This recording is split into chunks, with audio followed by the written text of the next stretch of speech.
আসসালামু আলাইকুম প্রিয় ভাই ও বোনেরা, প্রিয় দেশবাসী বন্ধুরা। আজকে এমন এক ব্যক্তির আমরা ইন্টারভিউ নিব। ইন্টারভিউ জাস্ট বলা যায় না, তার সাথে আমরা জাস্ট তার জ্ঞানের কিছু কথা শুনব। জাতির মেরুদণ্ড বলা যায়, বলা হয় এই সকল ব্যক্তিকে, এবং প্রতিটা দেশের এনারা হচ্ছে শিক্ষার মূল ভিত্তি, এনারা শিক্ষক।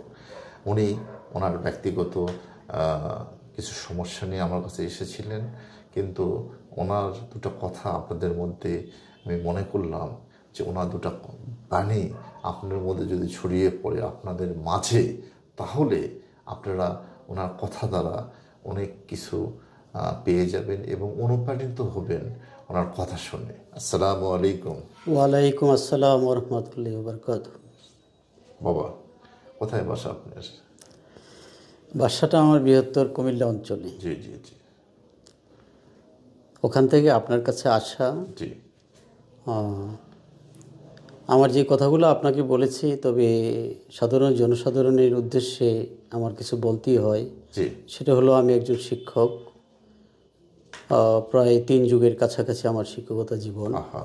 এবং ব্যক্তিগত জীবনে আমি মেধাবী স্টুডেন্ট ছিলাম। জি। এবং আমি একটু দূরদর্শী বটেও।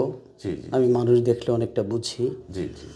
তো সেই 80-র দশক থেকে আমার ডিপ্রেশন এবং শারীরিক একটা অসুবিধার সম্মুখীন আমি হচ্ছিলাম। এবং বাংলাদেশের, যেহেতু আমি শিক্ষক, আমার পরিচিতি আছে এবং আমি নিজেও কিছু বুঝি, তো বিভিন্ন ডিপার্টমেন্টের প্রধানের কাছে আমি গেছি, কথা বলেছি, চিকিৎসা করেছি। কিন্তু এতদিন চিকিৎসা করার পরে আমার মনে হলো যে অতীন্দ্রিয় কোনো জিনিসের প্রভাব মানুষের মধ্যে থাকতে পারে। এজ এ মুসলমান আমি ধার্মিক ছিলাম বরাবরই। এবং রাসূলুল্লাহ সাল্লাল্লাহু আলাইহি ওয়াসাল্লামকে জাদু করা হয়েছিল, এটা পরীক্ষিত সত্য। এটা আমি নিজেও পরীক্ষা করে দেখেছি বিভিন্নভাবে, যে রাসূলুল্লাহ সাল্লাল্লাহু আলাইহি ওয়াসাল্লামের উপরে জাদু করা হয়েছিল। তো ফলত এবং এই দীর্ঘ জীবনের মধ্যে কিছু কিছু জিনিস আমি দেখেছি, কিছু কিছু মানুষ এই ধরনের কাজগুলো করে থাকে, বিশেষ করে যারা অসৎ উদ্দেশ্যে অর্থ উপার্জনের জন্য করে থাকে। আর এগুলো নির্মূল করার জন্য কিছু হুজুর আছেন, তারা চেষ্টা করে থাকেন, তবে সবার সামর্থ্য সমান নয়, যোগ্যতা সবার সমান নয়। আমি এটা দেখেছি, যেহেতু কোরআন আমি জানি, তারা যথেষ্ট পরিশ্রম করে, তারা অনেক ভালো মানুষ, তারা নামাজ পড়ে, কেউ কেউ মসজিদের ইমাম, অনেক লোককে আমি দেখেছি, কিন্তু তাদের সামর্থ্যটা কম, এটুকু আমি বুঝি। তাদের বিরুদ্ধে অভিযোগ নাই, তাদেরকে আমি দোয়াই করি, কিন্তু তাদের সামর্থ্যটা আমার কম। সর্বশেষে আমি একজন সন্দেহপ্রবণ মানুষ, আমি অ্যাস্ট্রোলজিকে বিশ্বাস করি না, যে মানুষ কীভাবে ভাগ্যকে, ভবিষ্যতের কথা কীভাবে বলবে। তবে পাথরের একটা ক্রিয়া থাকতে পারে, কিছু আমার বিশেষ প্রিয় মানুষের হাতে এবং জ্ঞানী মানুষের হাতে পাথর দেখে পাথরের প্রতি আমার বিশ্বাসটা আসছে, যে ওরা যদি বোকা হতো তাহলে ওরা পাথর লাগাতো না।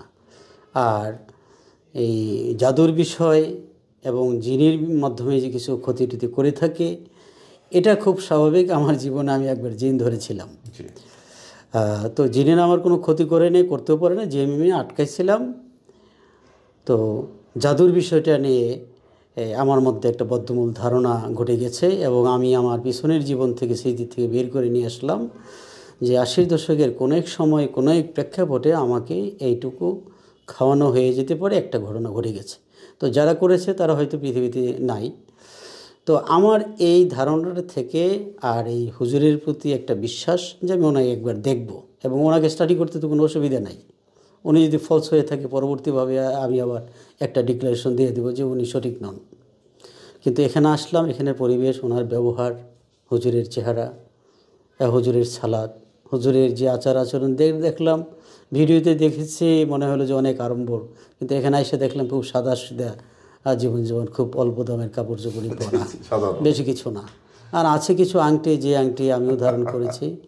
তো আপনাদের যাদের এই ধরনের সমস্যা হয়, আর আজকে 2000 সাল থেকে আমি গভীরভাবে খেয়াল করে দেখেছি যে বাংলাদেশের আনাচে কানাচে অর্থের জন্য কিছু মানুষ এই চর্চাটা করে। কাউকে আমি শ্মশানে দেখেছি, কাউকে আমি কবরস্থানে দেখেছি। একদম রাইট।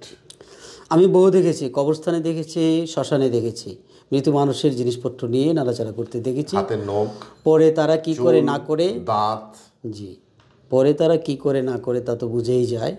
তবে আমি খুব সতর্কতার সাথে তাদেরকে আমি খেয়াল করি, তারা যেন আমাকে মার্ক করতে না পারে। জি জি তো যেহেতু এর গভীর রাতে শ্মশানে মৃতদেহের ভস্য, মৃতদেহের অংশ, জি জি কুমারী মেয়েদের লাশ কবরের মধ্যে যে কিছু সংগ্রহ করা নিশ্চয়ই এমনিতে কেউ যায় না। জি কেননা শ্মশানকে আমরা ভয় পাই, কবরকে আমরা ভয় পাই। জি জি সাধারণ মানুষ কবরকে আর শ্মশানকে এমনিই ভয় পায়, এমনি ভয় কিন্তু ওরা ভয় পায় না। রাইট তো পরে এদেরকে দেখেছি আসলে ওরা কি করে, ওরা এক ধরনের কবিরাজি করে। তাইলে যেহেতু এই কাজগুলো ওরা করে, ওদের দ্বারা মন্দ কাজ করা সম্ভব। তো আমি দেশবাসীর উদ্দেশ্যে এতটুকু বলবো যে আপনারা এই হুজুরের কাছে 100% আমার মনে হয় আর কি, এত সুন্দর জীবনযাপনের মধ্যে কেউ ওই মানে নোংরা জিনিস লালন করতে পারে না। আপনাদের যদি এই ধরনের কোনো সমস্যা থাকে, আপনারা ওনার কাছে আসেন। পরিচ্ছন্নতা ইমানের অঙ্গ, এখানে সম্পূর্ণভাবে এটাই দেখা যাবে। আর বিসমিল্লার মাধ্যমে কুফরি হয় না, হুজুরের জিনিস বিসমিল্লা দিয়ে শুরু হয়েছে। তো আপনারা ভালো থাকেন। আসলে আমি কিছু বলতে চাচ্ছিলাম না, না বলার পেছনেও কারণ রয়ে গেছে, সেটা হুজুর জানেন, আল্লাহ পাক জানেন কেন আমি বলতে চাচ্ছিলাম না। তো ভালো থাকেন আপনারা সবাই। আসসালামু আলাইকুম রহমতুল্লাহি ওয়া বারাকাতুহু। ধন্যবাদ আপনাকে। প্রিয় দর্শক ভাই বোনেরা, আমার বাবার জন্য দোয়া করবেন, আল্লাহ পাক ওনাকে যেন ঈমানের সহিত জীবনযাপন করার তৌফিক আদায় করে এবং উনি যেন সুস্থ থাকে, স্বাভাবিক থাকে, জীবনের শেষ মুহূর্ত পর্যন্ত আল্লাহ রসুলের যে বিধান আছে সেটা মেনে যেন উনি চলতে পারে এবং সে যেন পরিবার সহকারে সুস্থ থাকে। আপনারা সকলে দোয়া করবেন। আসসালামু আলাইকুম।